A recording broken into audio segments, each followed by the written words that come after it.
Now, I know many empaths will hate reading the title because we strive so hard to stay away from any narcissistic trait or anything that could identify us as one, because one of our main fears could very well be that we ourselves are narcissists, since most of us were raised by one.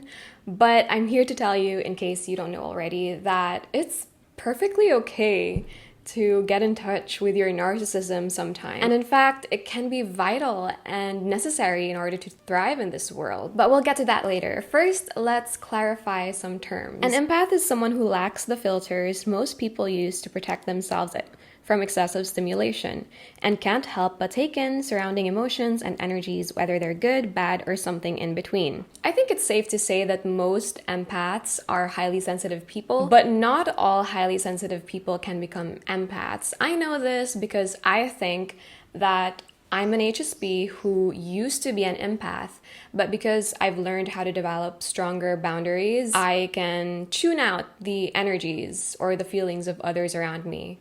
To an extent, because sometimes I can still get triggered by someone else's emotions, and it all depends on my state of mind during that happening. Because sometimes I can be strong enough to uphold my boundaries, sometimes it slips a little. Like maybe I got very little sleep that day, so I'm more susceptible to others' energies around me. A highly sensitive person in question has a heightened awareness of the stimuli around us, which can be good or bad. What causes someone to become an HSP? It's thought that being a highly sensitive person can be a hereditary trait, but there can be other factors at play, like your environment and your experiences as a child.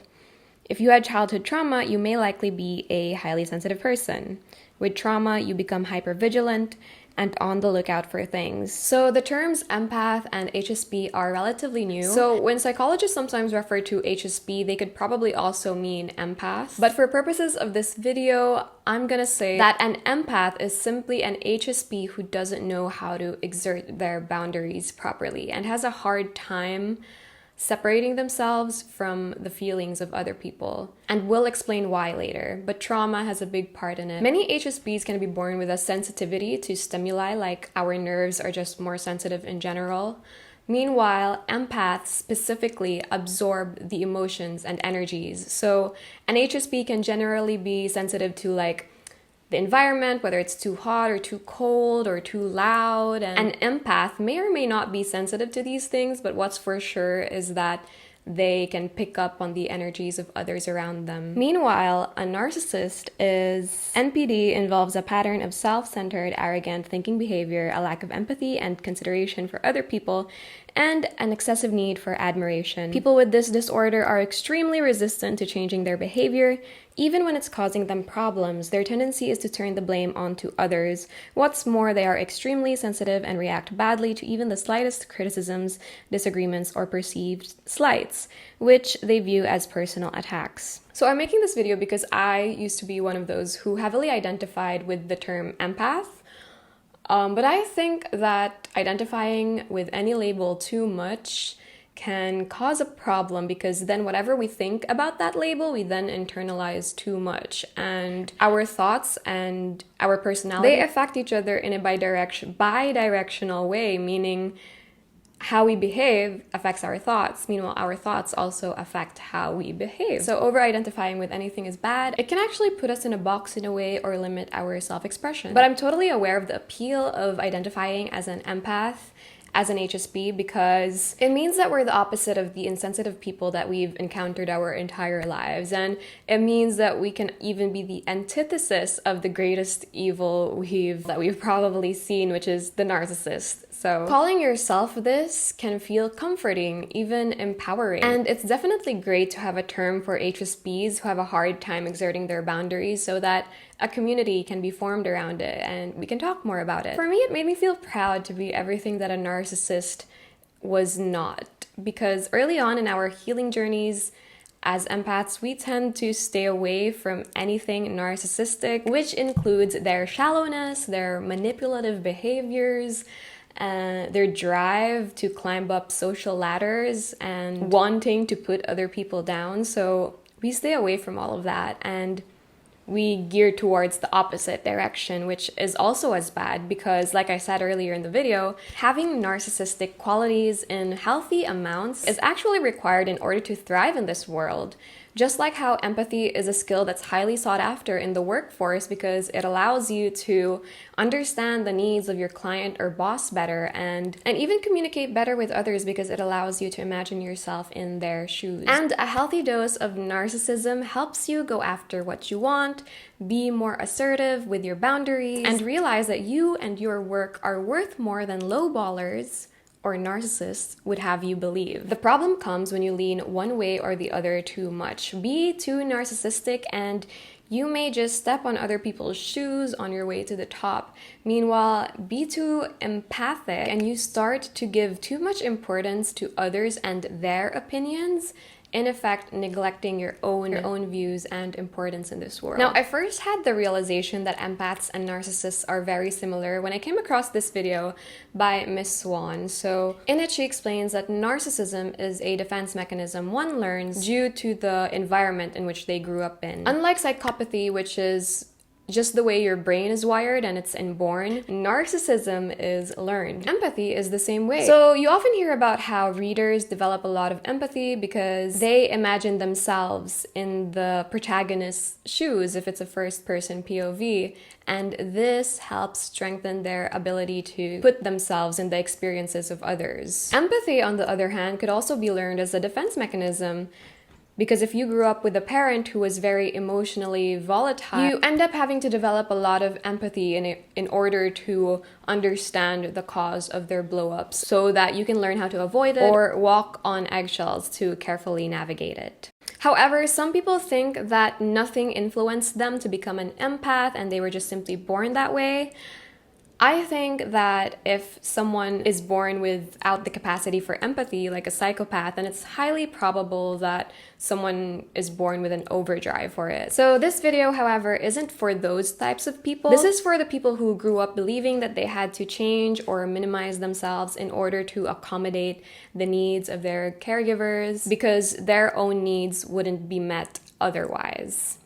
They had to hide certain parts of themselves in order to not elicit any negative or abusive response or reaction from the adults around them. So they became empaths to cope because if the happiness of others becomes your happiness too, then you can easily neglect your own happiness in order to prioritize the feelings of those around you. This renders you at the constant mercy of the emotional states and energies of those around you. I used to be really proud of the term empath because isn't it such an admirable thing to be? But then I realized, no, not really. I just became this way because I wasn't raised in an environment where a child was treated the way a child should be, with their needs being met and all their emotional states being seen and validated. I had to learn that growing up, my own views, interests, and dreams were only secondary to that of the adults around me. That's very screwed up. Unfortunately, that's the reality of many kids in this world, especially kids in Asian countries, but that's a topic for a different day. Most empaths are raised by a narcissistic parent, but the result of narcissistic parenting is also that the child becomes themselves narcissists. So what separates someone from becoming empathic instead of the other way around? I think there's a very fine line between the two, or that they're two threads from the same fabric. I think that narcissists used to be empaths, and contrary to what their description says, that they lack empathy, I think they do have a lot of empathy. It's just the cognitive type wherein you know what someone is feeling, however you don't feel it yourself. This is why narcissists are really good at manipulating people, and they somehow have this creepy vibe that they know what you're thinking, and so they're able to push your buttons the way they want to. And I think this is because they used to be empaths. So I think that they tried to be the good, obedient, quiet child who only wanted to make their parents proud and who tried to be a chameleon to anticipate their parents' needs. But they soon found out that even though they were everything their parents could want, their parents were still not satisfied, or maybe they were still not given the attention or validation they needed, and perhaps their parents even abused them or told them that they shouldn't be so weak or so naive and easily gullible or whatever. Maybe their parents themselves taught them how to become narcissistic, and they were probably only valued for how they could be useful to the adults in their life. And that's why most narcissists are so good at climbing corporate ladders. They very quickly realized that being empathic is useless and that they could never get their needs met by their primary caregivers, so they looked to the outside world to meet their needs. And as we know, the world can be cruel, and you're only valued for how you can benefit someone in some way. So narcs acquired a cognitive empathy and a grandiose sense of self in order to be able to manipulate you into thinking that you absolutely need them in your life and not the other way around. Like, they absolutely think that they don't need anyone at all, and they're perfectly capable on their own, but everybody else needs them. They had little to no attention given to them growing up, or if they did, it was verbal, physical, emotional abuse. So they learned how to harden their shells, never let anyone see their vulnerabilities, and even use others' vulnerabilities against them, and be stubborn with their self-belief that they're the greatest in the world. Empaths were raised similarly, albeit in a more mild manner, wherein their needs were met, but it was very conditional on them behaving a certain way. And they had to ignore their negative feelings in order to keep the peace, because their own caregivers could not handle the negative emotions of the child. So the common thread between the narc and the empath is one of expectation. So the empath expects that if they exert their boundaries, then you won't like them anymore. Meanwhile, the narc expects that if they don't inflate their egos by making you feel small, then you're the one who's gonna make them feel small instead, in return. Because that's all they've ever known. All they've known is other people stepping on them and making them feel useless for being human, essentially. Another commonality between them is that conflicts seem very high stakes. So this is a given because growing up they were exposed to very hostile environments. So as adults, they don't know how to cope with that properly. They weren't taught the proper communication skills, and so they resort to passive-aggressive or even aggressive behavior. So for example, if a narcissist doesn't get what they want from you, they may resort to abusing you or demeaning you or stonewalling you, which is ignoring that you exist, a very inhumane thing to do. Similarly, an empath who finally has enough of their boundaries being crossed because they didn't even exert their boundaries in the first place, they will tend to door slam, which is the thing that's commonly associated with the INFJ personality type. These are the types that are also known to be empaths. But on the flip side, some people also think they are narcissists because they do come off as very cold, and it's just because they don't know how to communicate their needs properly, and when they've had enough, they say bye-bye without even explaining. Very immature thing. Narcissistic. An empath can easily turn into a narcissist because if their expectations repeatedly get crushed, they start getting bitter and will resort to their more narcissistic traits in order to get by if they never had the proper guidance. So that's why we have the term dark empath, which to me just really sounds like a covert narcissist.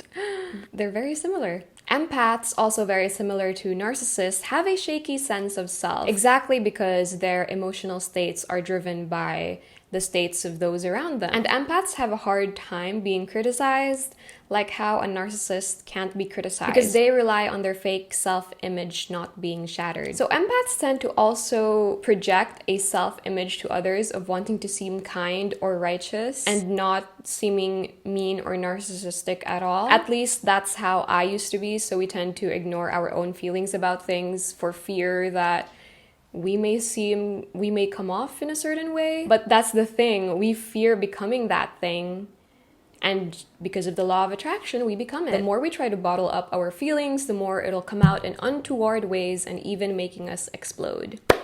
And because we were raised in such a way that we think that we had to save our parents, we also tend to develop a savior complex. But the biggest problem with that can be summarized in this line: the desire to fix another is an active avoidance of the neglected self. Because once you really start to commit to the work of healing, you realize that it's really hard to change yourself. No one can save someone who doesn't want to save themselves. So explaining all this isn't so that we can excuse the bad behavior of others. It may explain it, but it doesn't excuse it. It's up to every human to become better so that we don't spread more pain in this world.